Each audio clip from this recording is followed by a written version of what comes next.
Yes, I'm back here again with my continuation of the same video. That is, आप लोगों ने अभी तक जो मेरे साथ पढ़ा, that was जब आप derived quantity लिखते हो, तो derived quantity is nothing but it is the product or the division of the fundamental quantity.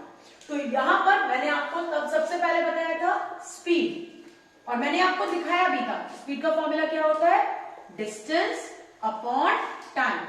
तो ये जो डिस्टेंस अपॉन टाइम है, इसमें हमें जाके पता चला कि लेटर ऑन है तो ये मीटर पर सेकंड, मतलब बना तो मीटर और सेकंड. आपके सारे डिराइव्ड क्वांटिटीज के यूनिट मीटर, सेकंड्स और केजी से बन जाएंगे. और आप एक के डीप में जाके जब देखोगे तो you will find that they all are made up of metre and seconds only. So let me continue with my continuous this topic, that is, अब लेके जाती हूं मैं acceleration. Acceleration is nothing but it is change in velocity with time.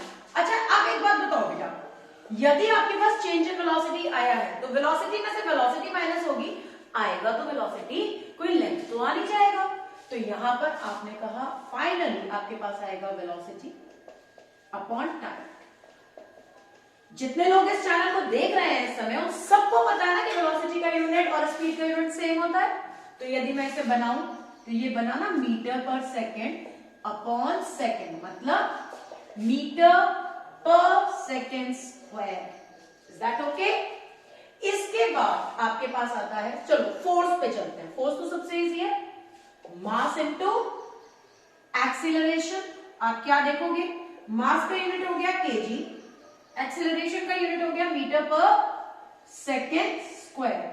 इसका मतलब ultimately आप जिस चीज को न्यूटन कह के छुट्टी कर लेते हो, यदि उसके डीप में जाओ तो आपको पता चलता है कि वो यूनिट अल्टीमेटली केजी, मीटर और सेकेंड से ही बना है. इसका मतलब आपके मैक्सिमम क्या सारे ही derived units fundamental unit quantities के यूनिट से ही बने हैं, क्योंकि ये सारी क्वांटिटी मोर और लेस बनी ही फंडामेंटल क्वांटिटीज से है. जैसे अगला देखिए work. Work is force into displacement. Children, force का यूनिट हो गया केजी मीटर पर सेकेंड स्क्वायर, डिस्प्लेसमेंट का यूनिट फिर से हो गया मीटर, तो KG metre square second square पर सेकेंड स्क्वायर. लगा? देखा जाए वर्क भी भैया केजी से बना है, मीटर से बना है और सेकंड से बना है. वर्क का यूनिट जनरली तुम कह के छोड़ देते हो जूल्स. जूल्स को नीचे ले जाके देखो तो तुम्हें पता चलेगा it is made up of KG, metre and seconds only. Is that clear?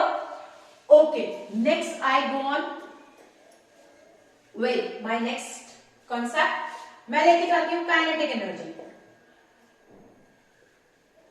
Kinetic energy पर लेकर चलती हूं तो क्या आ जाएगा, half mv square.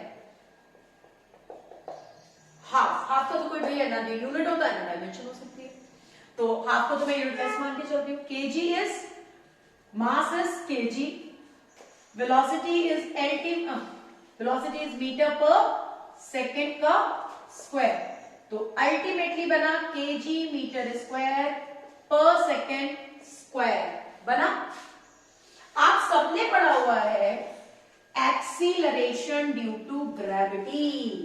Acceleration due to gravity में आपके पास क्या आ जाता है, आपको पढ़ाया गया था क्लास 9 में, जितने भी एक्सीलरेशन होते हैं, डी एक्सीलरेशन होते हैं, सबका यूनिट सेम होता है. तो एक्सीलरेशन का यूनिट अभी आपने मेरे साथ पढ़ा मीटर पर सेकेंड स्क्वायर, तो एक्सीलरेशन ड्यू टू ग्रेविटी का यूनिट भी क्या होगा, मीटर पर सेकेंड स्क्वायर. तो यदि तुम पोटेंशियल एनर्जी का यूनिट बनाओगे तो क्या बनेगा, mgh फॉर्मूला है, यूनिट बनाओ बेटा फटाफट, KG metre second square into metre, KG metre square पर सेकेंड स्क्वायर. ठीक है, इस तरह से आप यदि डीप में जाके देखते हो तो ऑलमोस्ट सारी डिराइव्ड क्वांटिटीज के यूनिट आपको फंडामेंटल क्वांटिटीज के यूनिट से लगे हुए ही मिलेंगे.